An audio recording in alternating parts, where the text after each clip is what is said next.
Now, what is going on with our trains? There's talk this week that the East Midlands station for HS2 will be moved from Towton in Nottinghamshire to Breaston in Derbyshire. It's only a few miles, but it's adding to uncertainty and complaints from politicians. Meanwhile, better services are being launched between Nottingham and Lincoln, fulfilling a Newark by-election pledge by the Tories. Jane Dodge reports.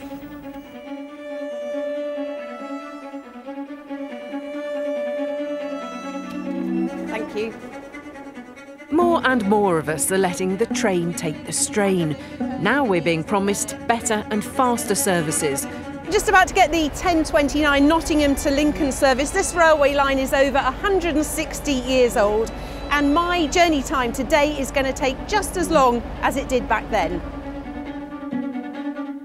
The current operator, East Midlands Trains, has been talking about improving this line for the last 5 years.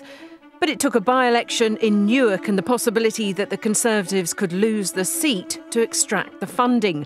George Osborne agreed investment was a good idea. Now £2 million has been promised. It'll mean more trains and quicker journeys.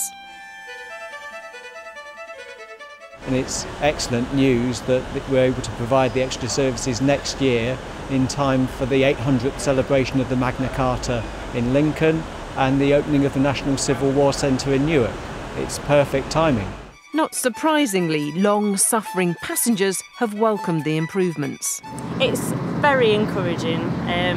To be honest, it would make me consider getting a job in Nottingham again, because there's more opportunities for me there in my line of work. It's better in the fact that I get more options of which trains I can get in my lectures, so I'm not waiting around as much. But it won't help me, say, when I help on open days at the weekend. Just down the road is Newark Northgate, which is on the East Coast Main Line. That line, unlike this one, is publicly owned.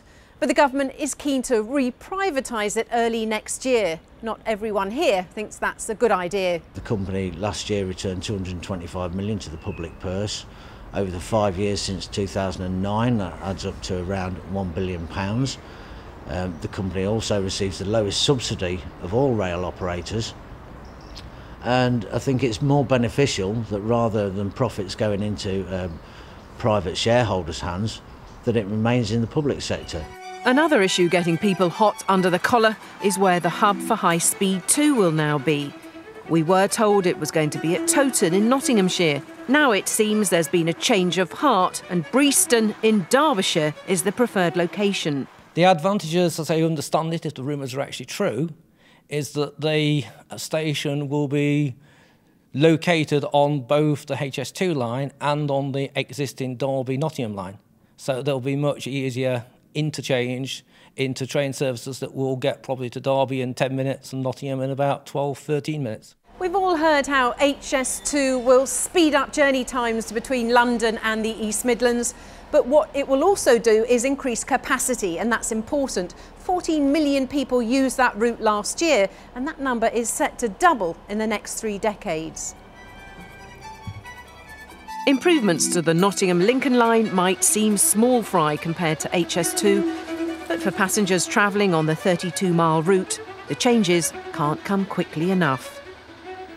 Well, to discuss all that, I'm joined by Richard Baker, the business editor of the Nottingham Post. Richard, let's turn straight away to HS2. You've written this week that local businesses are fed up with all the bickering going on between our politicians. I think they're tearing their hair out with frustration, Mari. The fact is that this is a project which people have been talking about for 5 years or so now, and we still don't know where the station is going to be in the East Midlands. At the same time as that's been happening, we've had cities like Manchester and Birmingham steaming ahead with their proposals to take advantage of this opportunity. But here we don't appear to be able to make our minds up. Is there a worry that all of this indecision and all this argument might mean that we lose out on HS2 altogether? I think that there is real concern that this stage of that project is not due to take place for another 15 years or so, that it's been identified as a strategic economic priority. Why isn't it happening now? So Glenys, in your role as MEP representing the whole of the East Midlands, do you worry about how much councils in this area are seen to be squabbling like this? Well, I do think we have to get on with it. If we're serious about bringing in the jobs and investment into the East Midlands, it's really important.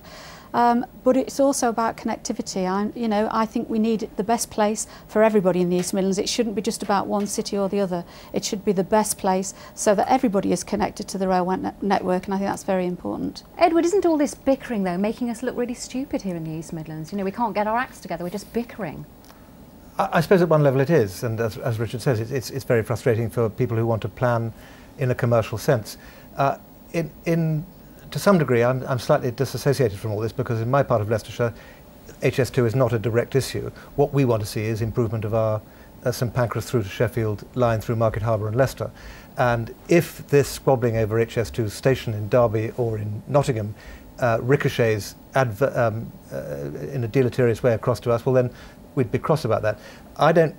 Frankly, I don't care whether it's in Nottingham or in Derby. I want it done, and I want the squabbling to finish. I want a project which would not be completed for 30 years to have a sense of strategy and direction. There's a real danger, though, isn't there? If this continues like this, as we're seeing right now, that we could lose this here. Well, I think, as Richard says, you know, other cities have got their acts together. Yes, and we do have to do that if we're serious about it. But I'm also concerned, this is a long way off. What happens about capacity from now until then?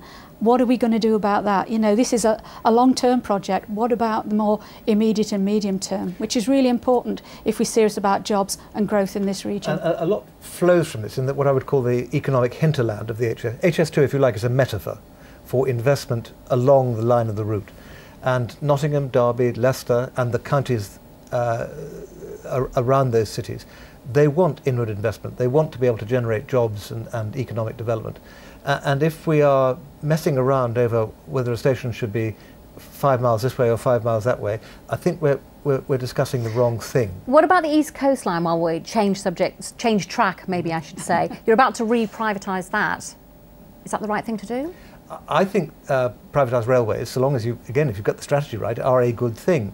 I don't want to have to go to a government and say, can I have X million pounds for my hospital? No, because we want to spend the money on railways. I'd much rather the private sector contributed towards the transport system than having to compete with other elements of government spending. Is it the right thing for the East Midlands, Glenys? Well, it's ridiculous, because this is a line that is working. It's putting money back into the Treasury, lots of money back into the Treasury, a high rate of satisfaction from those people who use that line. So why are we doing this? Why are we rushing through this privatisation when it's not necessary? And it is very profitable, and we're getting that money back.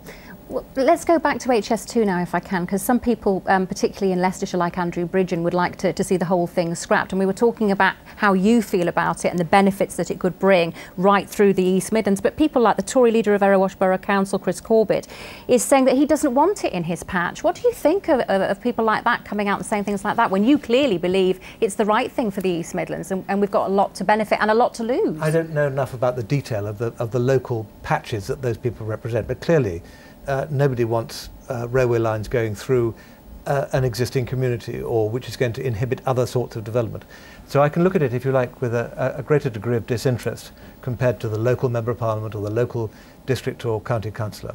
But it strikes me that looking at it in a strategic sense, that we need to update our transport infrastructure, and if HS2 represents that, well then that's all well and good. But I can see that there will be arguments over the detail. And some people like it and some people don't. Richard, how important is HS2 here in the East Midlands for us, would you say? What's important is that we get improved rail connectivity and improved rail capacity. The big question is whether or not we should wait 15 years for it. I was in China a couple of weeks ago, and let me tell you that if they were doing a high-speed line, they would have built it in 15 months, not 15 years. Why are we waiting?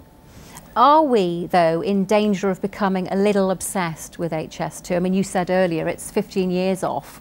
I know that there's all this bickering going on now, as we keep hearing, but, you know, 15 years' time is a long time. 15 years' time? Well, what could be coming out of the ground in 15 years' time, whether it's in Towton or Breaston, could be the next big thing in transport. Because of technological advancements, it could also be a complete white elephant. We just don't know, and there is an air of unreality about the whole project. The film that we've just seen was all about small improvements to existing rail lines. It may be that we need to focus on that right now. OK, Richard Baker, thanks very much indeed for joining us in the studio.